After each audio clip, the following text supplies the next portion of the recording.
नमस्कार, मैं हूं पुण्य प्रसून वाजपेयी। राजनीतिक या सियासी तौर पर देश के अलग अलग प्रांतों में कह सकते हैं जिन मुद्दों को लेकर लगातार बवाल हो रहा है, चंद मिनटों पहले आपने गुरुग्राम की भी खबर पढ़ी और समझी कि वहां नमाज को लेकर हुआ है। इन हालातों के बीच इस देश की सियासत कहती क्या है और सियासत की दिशा हो क्या सकती है, आज मास्टर स्ट्रोक में इस पर बात जरूर होगी।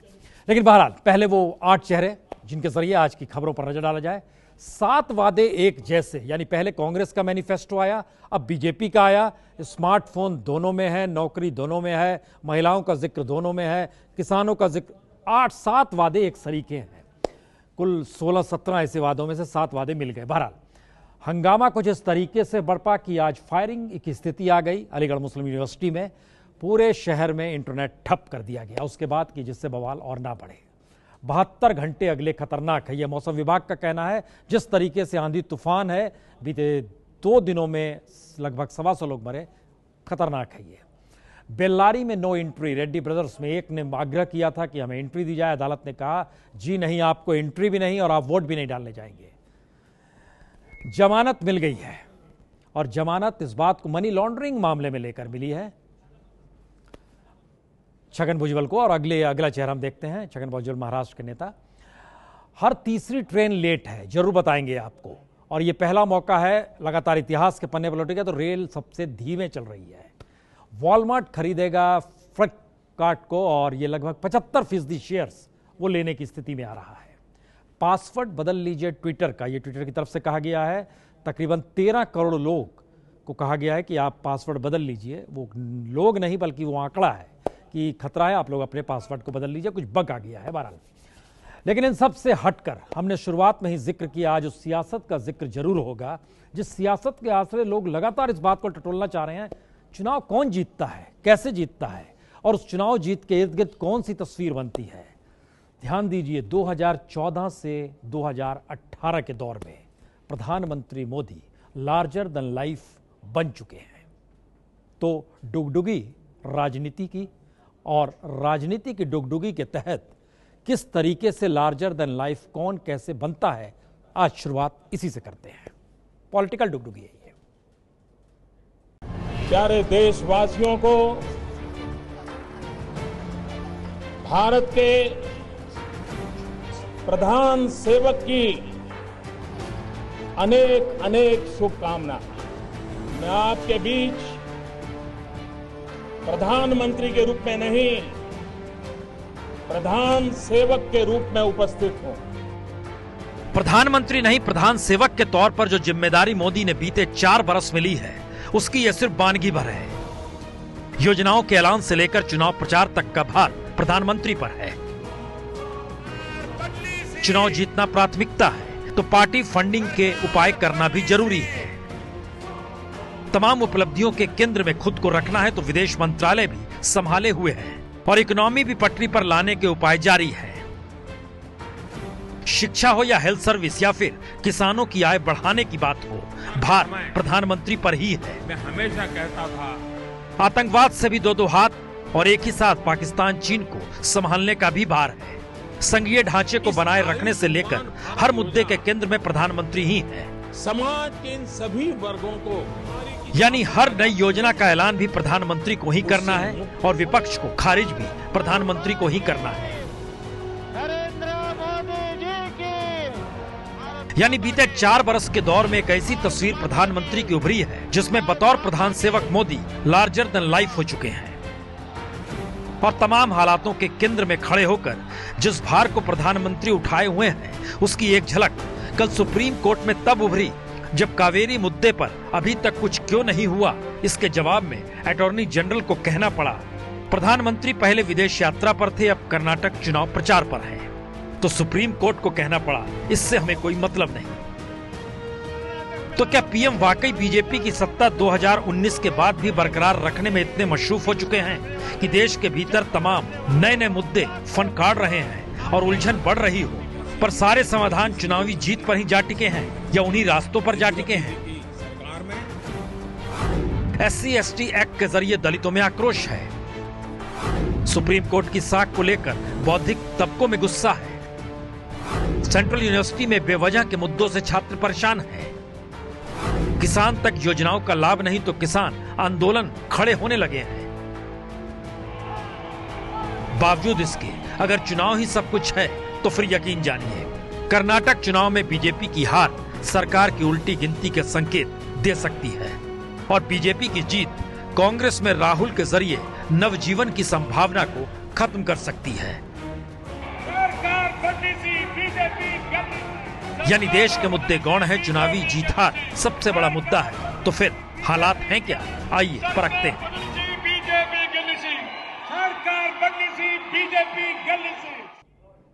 चुनावी शोर में ना खो जाइए, क्योंकि हम जिन बातों का जिक्र कर रहे हैं वो यकीनन पॉलिटिकल डुगडुगी है। एक ऐसी डुगडुगी जिसमें सेंचुरी लग गई है। सेंचुरी किस बात की लग गई है, इस रिपोर्ट को देखिए समझ जाइएगा।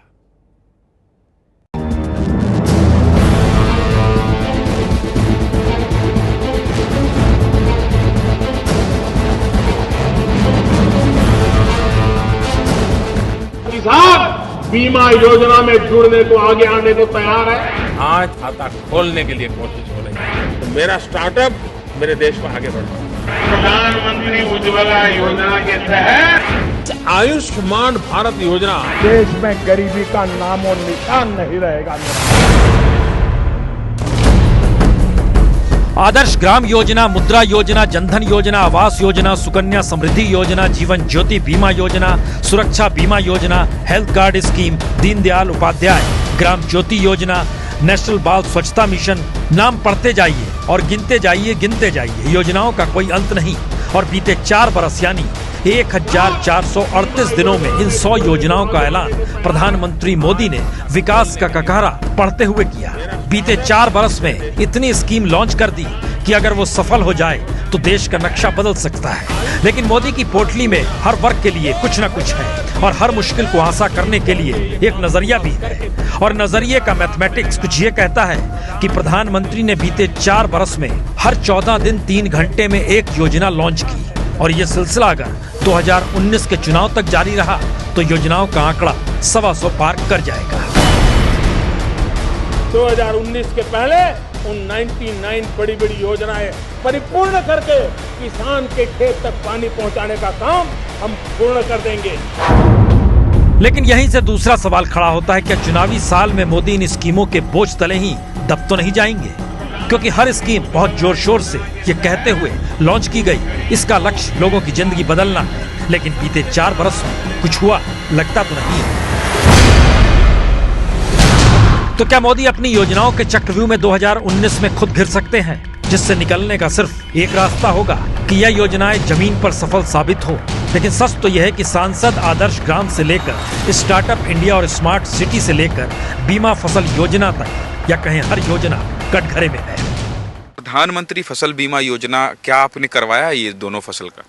हमने नहीं कराया, बैंक वाले अपने आप काट लेते हैं, उसका कोई रसीद भी नहीं देते हैं, ना तो उसका कोई आज तक कोई देखने आता है, ना तो हमारे बताने से कोई सुनवाई करता। मैंने SBI बैंक से रिक्वायरमेंट की थी कि मुझे मुद्रा लोन की सैंक्शन करो, मेरे पास हैंडीक्राफ्ट का बिजनेस है। 2-3 बार गया मैं, तो उन्होंने कोई रेस्पॉन्स दिया नहीं।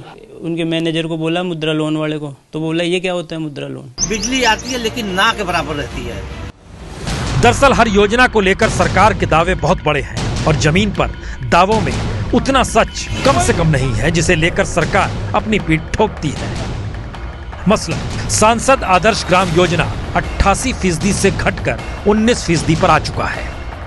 मुद्रा योजना का टारगेट शिशु श्रेणी पर टिक गया, 91% को औसतन 27,000 रुपए ही मिले। 4 बरस में गंगा साफ हो नहीं पाई। बेटी बचाओ बेटी पढ़ाओ का दम बीजेपी शासित राज्यों में ही फूलने लगा।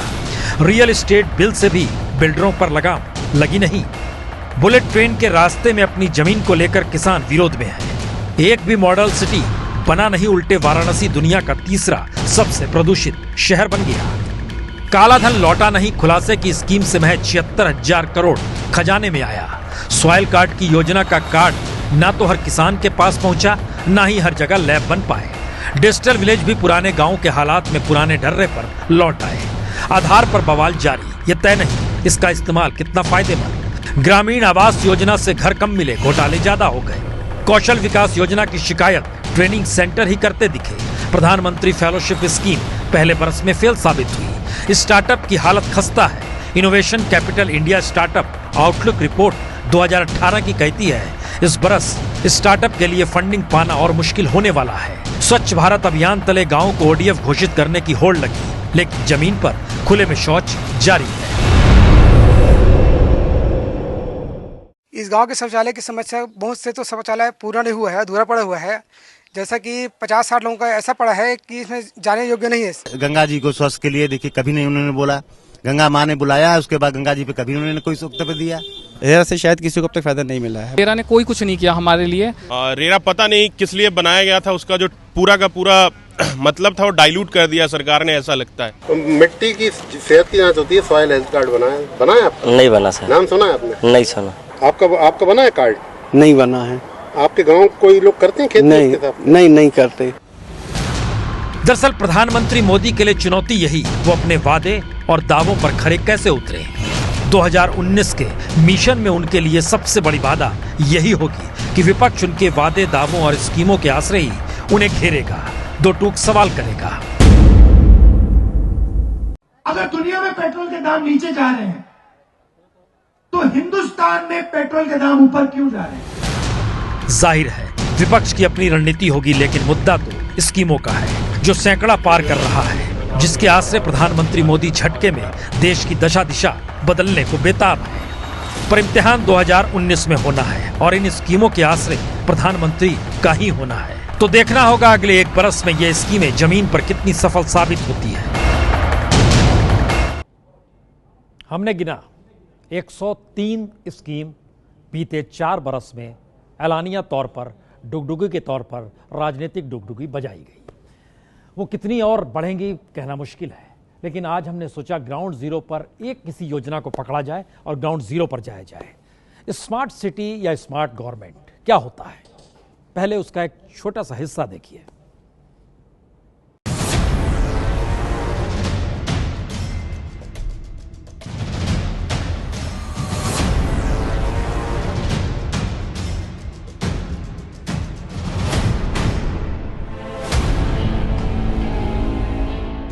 स्मार्ट सिटी मिशन जिन 20 शहरों के लिए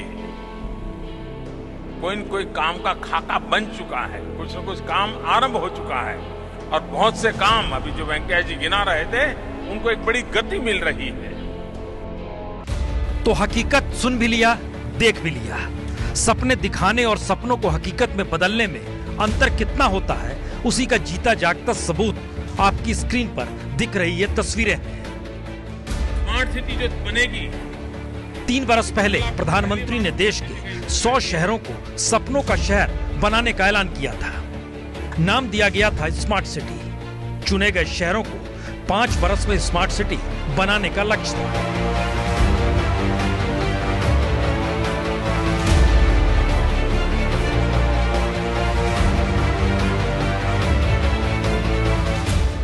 और योजना के मुताबिक इसमें से पहले 3 राउंड में चुने गए 60 शहर 2021 तक स्मार्ट सिटी बन जाएंगे। लेकिन इन 2 बरस में ये शहर कितने स्मार्ट हुए, ये जानने के लिए हमने देश के 10 शहरों को चुन लिया। वाराणसी, आगरा, कानपुर, भोपाल, इंदौर, जयपुर, अहमदाबाद, सूरत, वडोदरा और ठाणे। और इन शहरों की पूरी हकीकत बताएं, लेकिन उससे पहले कुछ हालातों को समझ लीजिए। मसलन स्मार्ट सिटी योजना के लिए अब तक 9,943 करोड़ रुपए दिए जा चुके हैं, लेकिन इनमें से सिर्फ 182 करोड़ रुपए ही खर्च हुए। यानी 2 बरस में कुल रकम का 1.83% ही खर्च हुआ और 98% पैसा पड़ा हुआ है। मतलब साफ है, जो शोर शराबे के साथ स्मार्ट सिटी योजना को शुरू करने की बात कही गई, वो कागजों में सिमट कर रह गई है, क्योंकि जमीन पर क्या हाल है वो हम आपको दिखाने जा रहे हैं। और एक एक करके वो तमाम शहर आएंगे जो शहर वाकई वीवीआईपी हैं और उनको स्मार्ट तो होना चाहिए। पर आइए जमीन को देखें जो बेहद खुरदुरी है। सुकून तो मिलता है अगर आप बनारस में रहते हैं और वो क्योटो बनने जा रहा हो तो। सुकून तो मिलता है अगर आप गुजरात में हैं और गुजरात मॉडल देश पर राज कर रहा हो तो। शहर दर शहर आपको कैसे घुमाएं, किस रूप में घुमाएं, शुरुआत इन्हीं 4 शहरों से करते हैं, जो अपने आप में एक मॉडल है।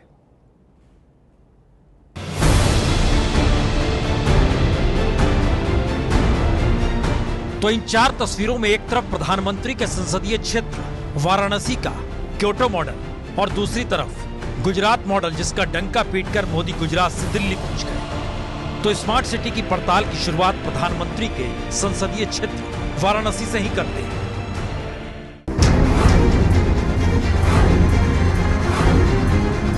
सितंबर 2016 में वाराणसी को स्मार्ट सिटी बनाने का फैसला हुआ तो उनकी उम्मीदों पर लग गए। पर 2 बरस बाद वही लोग क्या कह रहे हैं, जरा उनसे सुन लीजिए। स्मार्ट सिटी का तो अभी तक कोई मतलब नहीं है, अभी तक फ्लोर पे नहीं आया है। अभी ऐसा कुछ तो दिखाई नहीं दिया है। जाम से हम लोग परेशान हैं। अगर 2 घंटा लगे 2 किलोमीटर सफर करने में, तो फिर स्मार्ट सिटी का मतलब क्या हुआ? स्मार्ट सिटी का कोई अच्छा हमें रिस्पांस नहीं मिल रहा है। काम हो रहे हैं और कागजी में लिखा पढ़ी हो रहा है, मगर जमीनी स्तर पर काम नहीं दिखाई दे रहा है। बनारस के आपकी कंडीशन भी आप लोग खुद ही देख रहे हैं, रोडों की क्या कंडीशन है। तो इन लोगों के मुताबिक शहर में फिलहाल स्मार्ट सिटी जैसा कुछ देखने को नहीं मिल रहा। और हमारी पड़ताल में यह भी सच सामने आया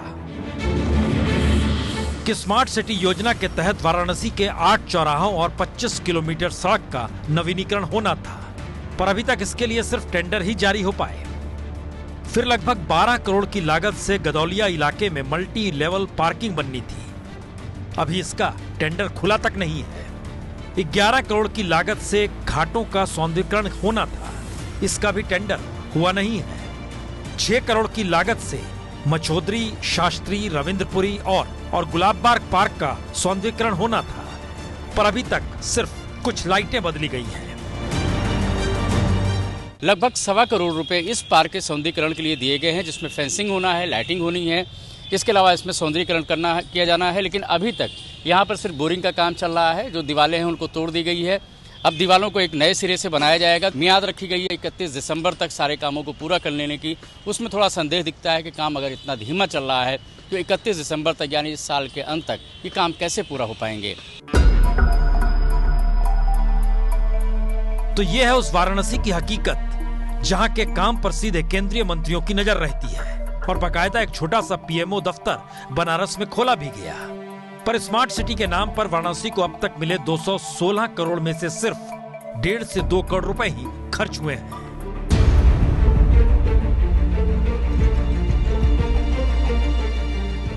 तो ऐसे में आइए स्मार्ट सिटी के दायरे में गुजरात मॉडल के 3 शहर अहमदाबाद, सूरत और वडोदरा भी आते हैं। गुजरात के अहमदाबाद में जहां के साबरमती फ्रंट को वो दुनिया के तमाम नेताओं के सामने प्रधानमंत्री दिखाने से चूकते नहीं, उसकी उपलब्धियों को पेश करते हैं। लेकिन इसी शहर की एक दूसरी हकीकत आपके सामने है। साबरमती वाले अहमदाबाद में लोगों को पीने का पानी भी नहीं मिल रहा, टैंकर के भरोसे जिंदगी कट रही है, जबकि स्मार्ट सिटी योजना के तहत 24 घंटे बिजली पानी का तो वादा है। टैंकर आता है तो भी हमको इधर पानी मिलता नहीं, पानी की बहुत गंभीर समस्या हुई है इधर। हमको सुबह सुबह जल्दी कॉलेज जाना होता है, खाने के लिए पानी चाहिए, पानी भरे या घर का काम करे, कोई समस्या ही सुलझाते ही नहीं। तो पानी का ये हाल और विकास की तस्वीर बन चुकी मेट्रो अभी भी हरी झंडी का इंतजार कर रही है। दावा था दिसंबर 2017 में अहमदाबाद और गांधीनगर की मेट्रो शुरू हो जाएगी, लेकिन 2018 के 5 महीने बीतने के बाद भी काम चल ही रहा है और अभी 6 महीने और लग सकते हैं। स्मार्ट सिटी के नाम पर शहर में 6000 सीसीटीवी कैमरे जरूर लगा दिए गए हैं। वहीं सूरत में 7 जोन में स्मार्ट सिटी में काम शुरू हो चुका है। हाउसिंग प्रोजेक्ट से लेकर हाइड्रोलिक प्रोजेक्ट और फाइबर टू होम का काम जारी है, लेकिन लोगों की शिकायत है काम की रफ्तार कछुआ गति से चल रही है। जो 4.25 साल या 4 साल के आसपास बीत गए हैं, स्मार्ट सिटी का अभी कहीं नींव नहीं रखी गई है। रखी भी गई है तो एकदम शून्य बराबर रखी गई है। सूरत को लगभग 2880 करोड़ रुपया दिए गए, उसमें आज 4 साल होने आए हैं, उसमें सिर्फ 412 करोड़ रुपये ही यूज किए हैं। तो यहाँ का तंत्र क्या कर रहा है?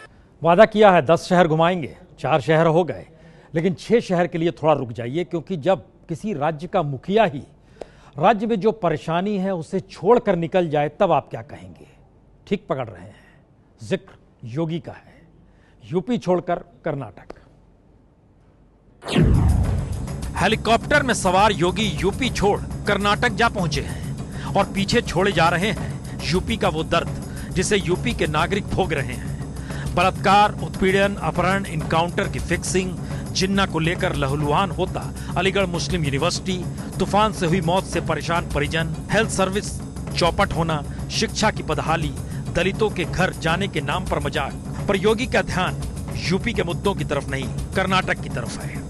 यही अपील करने के लिए आज मैं आपके पास आया हूं कि कांग्रेस मुक्त कर्नाटक आज की सबसे बड़ी आवश्यकता है।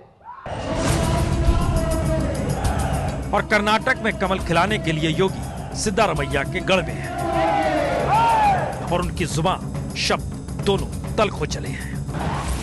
पर इस तल्ख शब्दों के जरिए क्या क्या साधा जा सकता है? यूपी की गलियां छोड़कर कर्नाटक पहुंचे योगी तो अपने धुन में बेफिक्र है कि मरीजों को एम्बुलेंस उनके राज्य में नहीं मिलती।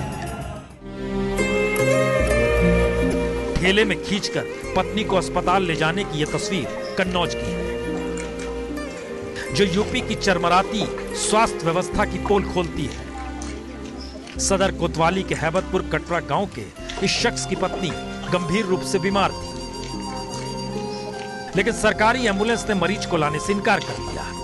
मजबूरी में यह शख्स अपनी पत्नी को 9 किलोमीटर ठेले में खींचकर अस्पताल पहुंचा। पत्नी की हालत और गंभीर हो गई। एम्बुलेंस नहीं मिले, एम्बुलेंस कल फोन करो तो हमने कहीं ले जाए, फिर एम्बुलेंस मिले नहीं, कल लाई नहीं पाए, फिर आज ठेलिया तो लाए, बोले फोन किया तो बोले कि वहाँ के लिए नहीं कहीं। तो सवाल हेल्थ सर्विस के चरमराती स्थिति का नहीं, सवाल तो बदहाल शिक्षा व्यवस्था का भी है। और तस्वीरों के जरिए समझ लीजिए, ये चौंकाने वाले हैं। मिसाल के तौर पर 12वीं के छात्र को दिए गए इन नंबरों को देखिए। Roll number 2280379। OMR शीट के मुताबिक छात्र को मैथमेटिक्स के पहले पेपर में सिर्फ 1 नंबर दिया गया, लेकिन मार्कशीट में यह नंबर बदलकर 18 हो गया। फिर देखिए रोल नंबर 2280401 और 2280393। यही हुआ इनके साथ भी। OMR शीट पर कुछ और, मार्कशीट पर कुछ और। तो तस्वीरों में सच्चाई तो है कि आखिर फेल होने वाले छात्रों पर इतनी मेहरबानी कर किसने दी? योगी सरकार ने वाहवाही लूटने के लिए तो नहीं कर दी। और यह सवाल यूपी बोर्ड की सचिव से पूछा गया तो देखिए, भागती दौड़ती नजर आने लगी। मतलब क्या लड़के फेल हो जाएं वो पास हो जाएंगे, 20-20 नंबर बढ़ जाएंगे? ऐसा भी लेकिन उसमें तो साफ साफ दिख रहा है, आपके पास भी बहुत वायरल आया होगा, लेकिन I will not say this is wrong. तो इसमें जो भी है वो बता दीजिए कि सही है, ये गलत है। तो जब योगी को भी यूपी की फिक्र नहीं तो फिर अधिकारी को फिक्र क्यों होगी? वो क्यों जवाब दे?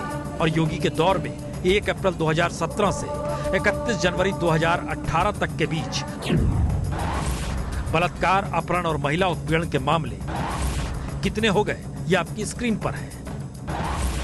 जी, पहले की तुलना में बढ़ चुके हैं। सवाल सीधे योगी सरकार की साख का है, पर योगी तो कर्नाटक में है, क्योंकि वहां कमल खिलाना है, कांग्रेस मुक्त देश बनाना है। तो कर्नाटक के सीएम और योगी आदित्यनाथ की जुबानी जंग और तेज हो रही है। सिद्धारमैया ने योगी पर सवाल उठाते हुए लिखा, यूपी में तूफान की वजह से जिन लोगों की मौत हुई है उनको मैं श्रद्धांजलि देता हूं। मैं माफी मांगता हूं कि आपके सीएम कर्नाटक में है। मुझे उम्मीद है कि सीएम योगी अपनी जिम्मेदारी निभाएंगे और जल्द ही यूपी लौटेंगे। तो सिद्धारमैया ने सवाल उठाए तो योगी ने सफाई देने में देर नहीं की। उस आंधी के फलस्वरूप वहां पे कुछ मौतें हुई हैं। 24 घंटे के अंदर सभी लोगों तक सहायता पहुंची है। मैं स्वयं उस कार्य की मॉनिटरिंग कर रहा हूं।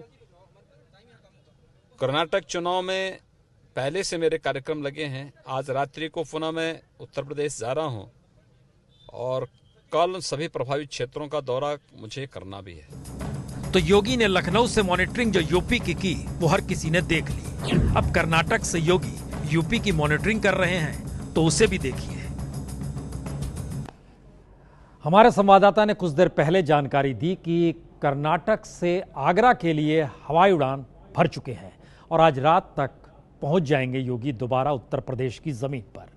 लेकिन रुकेंगे नहीं, फिर उसके बाद उन्हें फिर दूसरे प्रचार के लिए जाना है, फिर वो जाएंगे। बहरहाल एक दूसरे राज्य में लिए चलते हैं, लेकिन वादा आपसे किया हुआ है कि बाकी स्मार्ट सिटी जरूर दिखलाएंगे तो जरूर दिखलाएंगे, लेकिन उससे पहले देवभूमि आपको दिखलाते हैं जहां पर गांव दर गांव भूतहा हो रहे हैं और ये सरकार की रिपोर्ट में दर्ज कर दिया गया है। रिपोर्ट देखिए।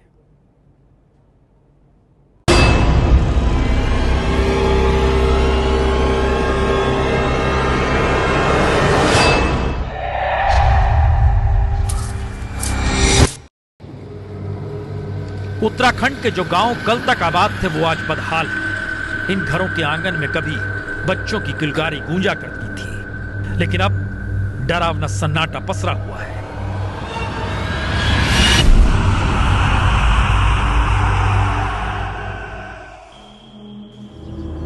घरों पर ताले लटके हैं, कुंडियों पर झाले लग चुके हैं और सिर्फ वीरानगी है। और उत्तराखंड में ऐसे एक दो नहीं बल्कि हजारों घर हैं, हजारों गांव हैं, कहें तो भूतहा गांव है।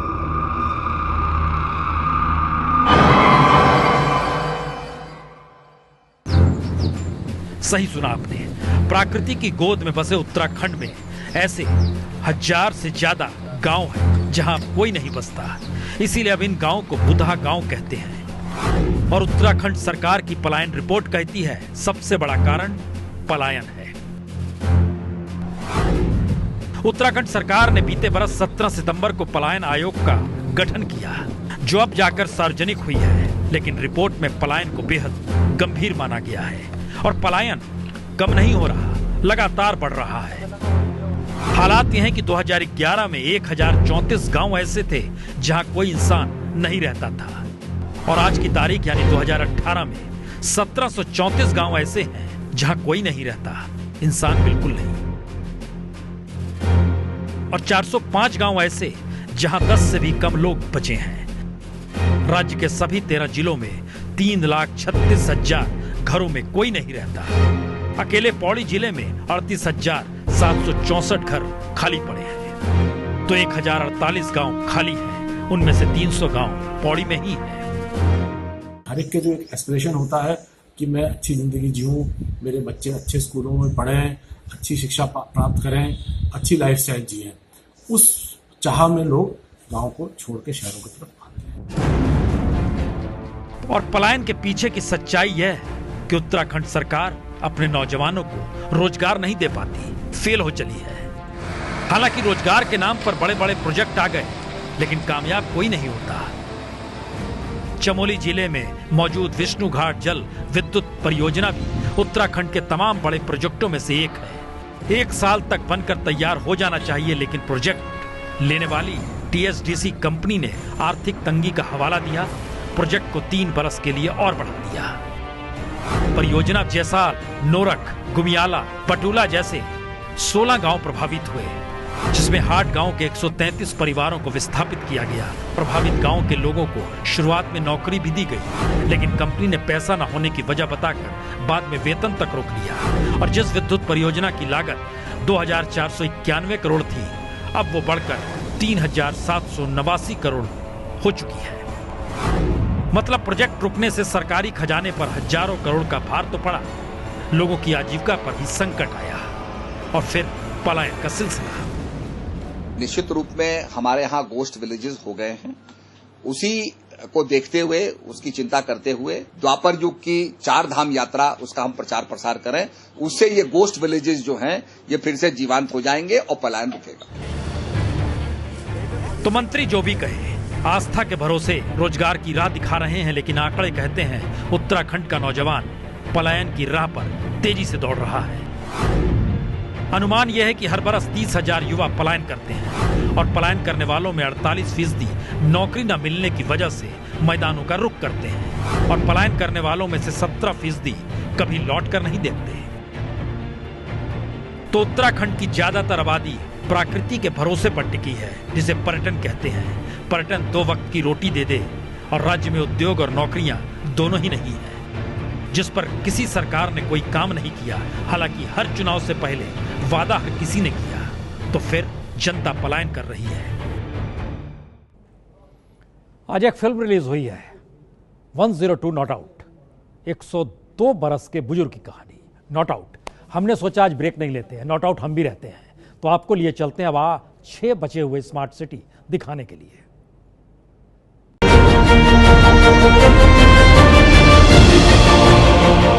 तो देश के मानचित्र पर ये 6 स्मार्ट सिटी हैं, 6 शहरों का हाल, जिन्हें 2021 तक स्मार्ट सिटी बनाने का सपना भी देखा गया और दावा भी किया गया।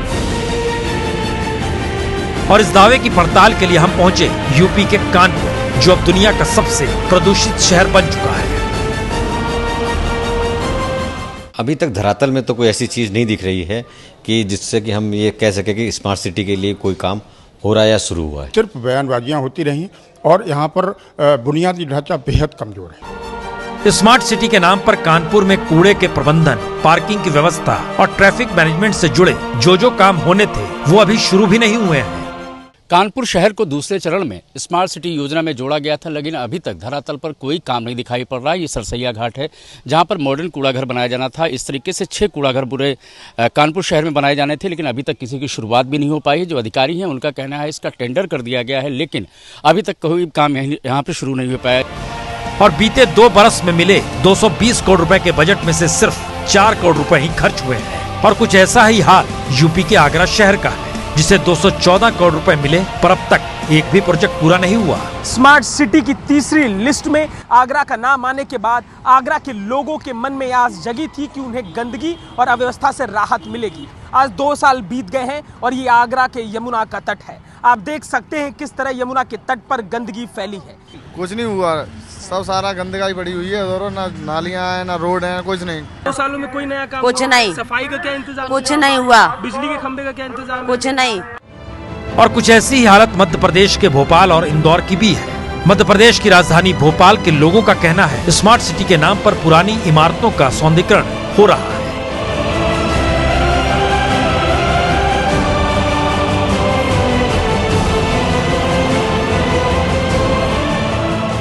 तो इंदौर में सड़कों को चौड़ा करने के नाम पर अतिक्रमण तोड़े जरूर गए, पर उसके बाद कुछ नहीं हुआ।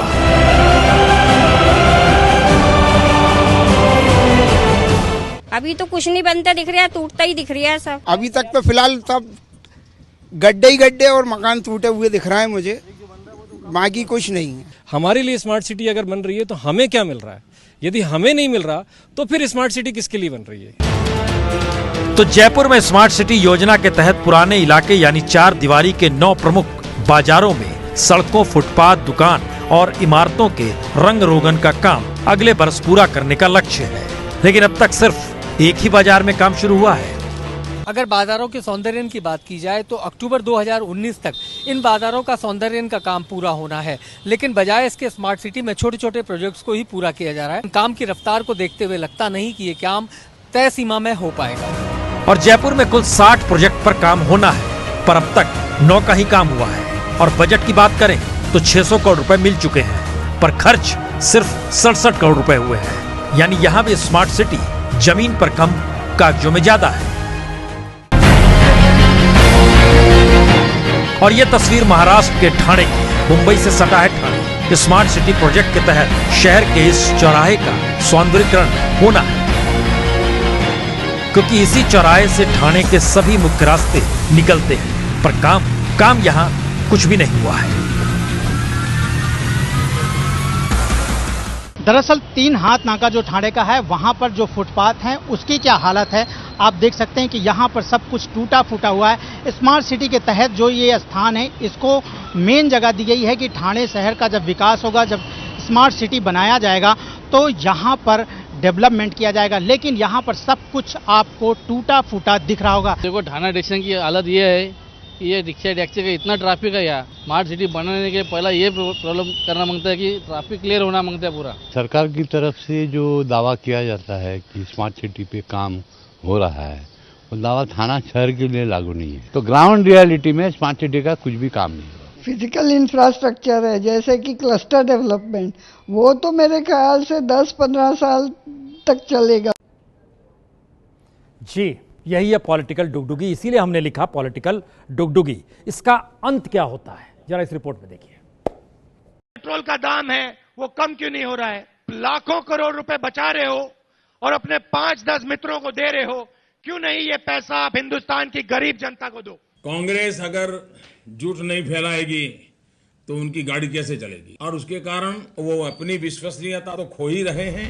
2019 की दिशा में बढ़ते कदम से ऐन पहले कर्नाटक चुनाव वाकई सेमीफाइनल हो रहा है, क्योंकि कांग्रेस अगर अपने किले को बचा लेती है तो फिर राहुल की नाव पर सवार होने वाले विपक्ष की तादाद बढ़ जाएगी, चुनौती सीधी होगी। और बीजेपी अगर कर्नाटक में सेंध लगा देती है तो फिर कट्टर हिंदुत्व का राग दक्षिण में भी वोट का ध्रुवीकरण कर सकता है, ये मान लिया जाएगा।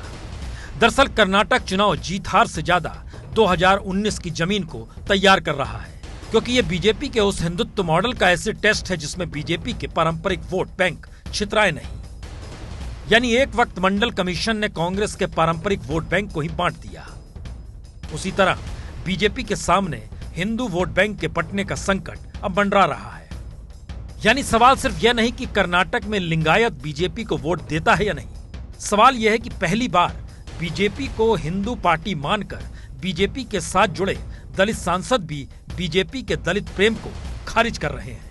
तथाकथित सवर्ण अगर दलित के घर पर जाके खाना खाने का जो कृत्य कर रहे हैं कि इससे समाज में एकता पैदा होगी, मैं कहूँगा कि इससे कटुता पैदा होगी। तो उदित राज बीजेपी से बाहर का रास्ता अब बीजेपी के सांसद होते हुए खोज रहे हैं। तो सवाल 3 है। पहला, दलित नेता बीजेपी के साथ जुड़ना नहीं चाहेंगे। दूसरा, बीजेपी सत्ताधारी पार्टी है पर बीजेपी की सोशल इंजीनियरिंग पर ब्रेक लग गई है, क्योंकि अब छत्रप बीजेपी के साथ जुड़ने से बच रहे हैं और ये कर्नाटक में देवगौड़ा के जरिए सामने भी आ गया। The state has suffered so badly by BJP rule. In 5 years there are 3 chief ministers. That is BJP's contribution. And I don't want to name the leaders who have gone to jail during the Bharatiya Janata Party rule in Karnataka. तो क्या BJP के पास जो ताकत है और जो aura है वो दोनों कम हो रहे हैं या फिर दोनों महत्वहीन हो रहे हैं और बीजेपी इसी पर खामोश है? पहला तो ये कि मोदी जैसा कोई कद्दावर नेता दूसरा है नहीं राजनीतिक मैदान में, और दूसरा बीजेपी जैसा संगठन किसी दूसरे के पास है नहीं। पर इसके समानांतर भी 2 सवाल हैं। पहला, बीजेपी के खिलाफ राहुल और ममता के 2 गठबंधन बन रहे हैं और ये 2 गठबंधन इस तरीके से बन रहे हैं जिसमें ये आपस में नहीं टकराएंगे, दोनों आने वाले वक्त में बीजेपी से ही टकराएंगे। दूसरा, मोदी 2014 की अपनी पहचान 2019 में कैसे बदलेंगे, क्योंकि बिना बैगेज 2014 का चुनाव प्रचार अच्छे दिन की उम्मीद पर था और 2019 का प्रचार उम्मीद पूरी होने के बाद भरोसा पैदा करने का होना चाहिए। तो दूसरी तरफ राहुल गांधी के नेतृत्व को पुराने बुजुर्ग अनुभवी कांग्रेसियों ने भी स्वीकार लिया है। ये अब खुलकर नजर भी आ रहा है और कोई बीजेपी में जा नहीं रहा, तो राहुल की टीम में भरोसा भी जगा है। यानी चाहे अनचाहे देश चुनाव की जीत हार में ही अगर अपनी मुश्किल को देखने लगा है तो फिर कर्नाटक का जनादेश ही तय कर देगा उल्टी गिनती किसकी शुरू होगी। हमने जिक्र किया था 102 नॉट आउट, लेकिन अब जिस बात का जिक्र कर रहे हैं और जो रिपोर्ट आपको दिखाने जा रहे हैं वो दरअसल 102 नहीं 104 नॉट आउट है। लेकिन उसके साथ ही मौत कितनी सस्ती हो चली है यह भी देख लीजिए। 104 बरस के ऑस्ट्रेलियाई वैज्ञानिक गुडाल मौत को गले से लगाने के लिए ऑस्ट्रेलिया से स्विट्जरलैंड रवाना हुए तो पूरी दुनिया में सुर्खियां बन गए। गुडाल ने दर्जनों शोध कार्य किए हैं। वो आज भी पर्थ के एडिन कोवान यूनिवर्सिटी में मानद रिसर्च एसोसिएट हैं। जिंदगी से कोई शिकायत नहीं, भरपूर जिंदगी जी, लेकिन अब कोई मकसद नहीं और ऑस्ट्रेलिया में इच्छा मृत्यु की इजाजत नहीं, तो स्विट्जरलैंड रवाना हो गए। 10 मई को डेविड गुडाल प्राण त्यागेंगे स्विट्जरलैंड की वादियों में। I'm sorry that I have to travel to Switzerland in order to execute it. I would prefer to be able to do it in this country. And, well, this country is my home. तो पश्चिमी देश में quality of life क्या होती है ये David Goodall की अनूठी मुश्किल से समझी जा सकती है, लेकिन ये तो ऑस्ट्रेलिया का सच है। इसके बरकस भारत को देखें क्या? जी, भारत का सच तो ये है, घर से निकले सही सलामत शाम को घर पहुंच जाएं, यह भी किसी चमत्कार से कम नहीं, क्योंकि कभी बस खाई में गिर जाती है, कभी अंधड़ बवंदड़ इसलिए सैकड़ों लोगों की जान ले लेता है क्योंकि वो फुटपाथ पर थे या कच्चे मकानों में जीने को मजबूर थे। आलम यह है, सिर्फ सड़क हादसे में हर बरस 1.5 लाख से ज्यादा लोग मर जाते हैं। साल में 11,000 से ज्यादा किसान खुदकुशी कर लेते हैं। बिजली गिरने, लू लगने या ठंड से हर बरस 10,000 से ज्यादा लोग मर जाते हैं। इमारत गिरने से हर बरस देश में तकरीबन 2,000 लोग काल के गाल में समा जाते हैं। सिर्फ डूबने से तकरीबन 30,000 लोग मर जाते हैं। करंट लगने से करीब 10,000 लोग मर जाते हैं। दुर्घटनावश विस्फोट से करीब हजारों लोग मर जाते हैं और भगदड़ मचने से भी साल में कम से कम 1,000 लोग तो मर ही जाते हैं। जानवरों के हमले तक में 1,000 लोग भारत में दम तोड़ देते हैं। जहर के चलते 26,000 से ज्यादा लोग मारे जाते हैं। गर्भावस्था में इलाज न मिलने से 1,000 से ज्यादा महिलाएं दम तोड़ देती है। पढ़ाई के दबाव में हर घंटे भारत में एक छात्र अपनी जान दे रहा है, क्योंकि उन्हें कोई बताने वाला नहीं कि पढ़ाई से कहीं ज्यादा महत्वपूर्ण जिंदगी है। दरअसल कभी गड्ढे में गिरकर, कभी सीवर साफ करते हुए, कभी फुटपाथ पर गाड़ी चढ़ने से, तो कभी बस ट्रेन हादसों में आदमी कब कैसे कहां मर जाए कोई नहीं जानता। कल ही तो बस मुजफ्फरपुर से दिल्ली के लिए चली थी, बीच में आग लग गई, बहुत सारे लोग मर गए, लेकिन सरकार ने कहा नहीं मरे, लेकिन इन सब पर श्रद्धांजलि भी दे दी गई। तो मौत हिंदुस्तान में छुपा भी दी जाती है, और सही मायने में मौत भारत में फकत एक आंकड़ा है, जिसकी जिम्मेदारी से पल्ला झाड़ने के लिए सरकारों ने नायाब तरीका खोज निकाला है, जिसका नाम है मुआवजा। और जरा सोचिए, अनाउंसमेंट हो रही है, आप प्लेटफॉर्म पर हैं, अहमदाबाद से मुंबई जाने वाली ट्रेन, बुलेट ट्रेन आधे घंटे लेट से चल रही है। क्यों? रिपोर्ट देखिए। जगह नई दिल्ली रेलवे स्टेशन, दिन और वक्त 1 मई शाम को 5:30 बजे। ट्रेन का नाम संपूर्ण क्रांति एक्सप्रेस। जी, मंगलवार की शाम का दिन, और जनरल डिब्बे में इतनी भीड़ हो गई कि एक डिब्बा ही बैठ गया। मैकेनिकल विभाग ने गाड़ी चलाने की इजाजत देने से इनकार कर दिया। आरपीएफ आई, डिब्बे में ठुसे हुए यात्रियों को एक एक करके बाहर निकाला, और फिर 2 घंटे की मशक्कत और उसके बाद ही ट्रेन रवाना हुई। जी, देश का सच यही, जिसमें जनरल डिब्बा में सफर ही अधिकांश यात्रियों की नियति है, और कोई सरकार रहे या कोई प्रधानमंत्री रहे, लाइफलाइन जानी जाती है रेलगाड़ी, पर यह डेडलाइन तो नहीं बन रही, क्योंकि जो उम्मीद मोदी सरकार के दौर में बुलेट ट्रेन के जरिए जगाने की कोशिश की गई, उसमें जब जनरल डिब्बा ही बैठने की स्थिति में आ रहा है, तो फिर आने वाले वक्त में ट्रेन चलेगी कैसे, ये सवाल तो है, क्योंकि सब कुछ उल्टा हो रहा है।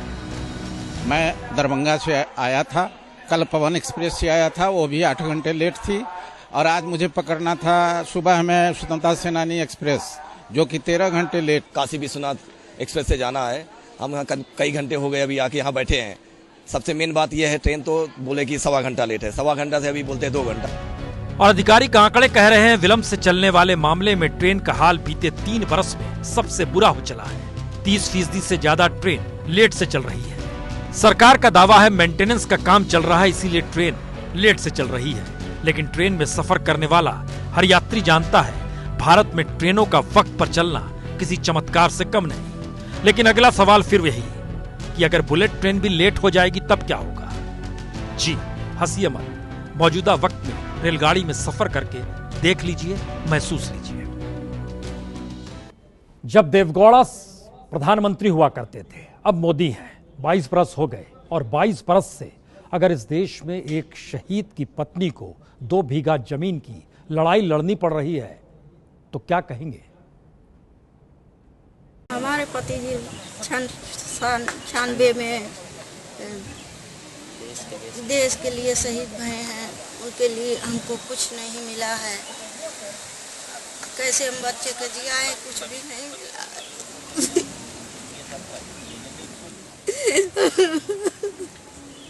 लेकिन आज तक हम लोग को कोई भी न शिक्षा के लिए न चिकित्सा के लिए कोई भी आर्थिक मदद नहीं मिली। और उस समय माननीय रक्षा मंत्रालय महोदय ने 2 बीघे ज़मीन के लिए आदेशित किया था, वो भी आज तक हम लोग को नहीं मिल पाई। यह अम्बेडकर नगर था, लेकिन अब आपको देवभूमि का एक दृश्य दिखलाते हैं, जरा देख लीजिए। यहाँ पे दोनों हॉस्पिटल में एक स्टेशन नहीं है। हाँ। और वो बेचारे को एक टूटे फूटे में बड़ी मुश्किल से रखा हमने।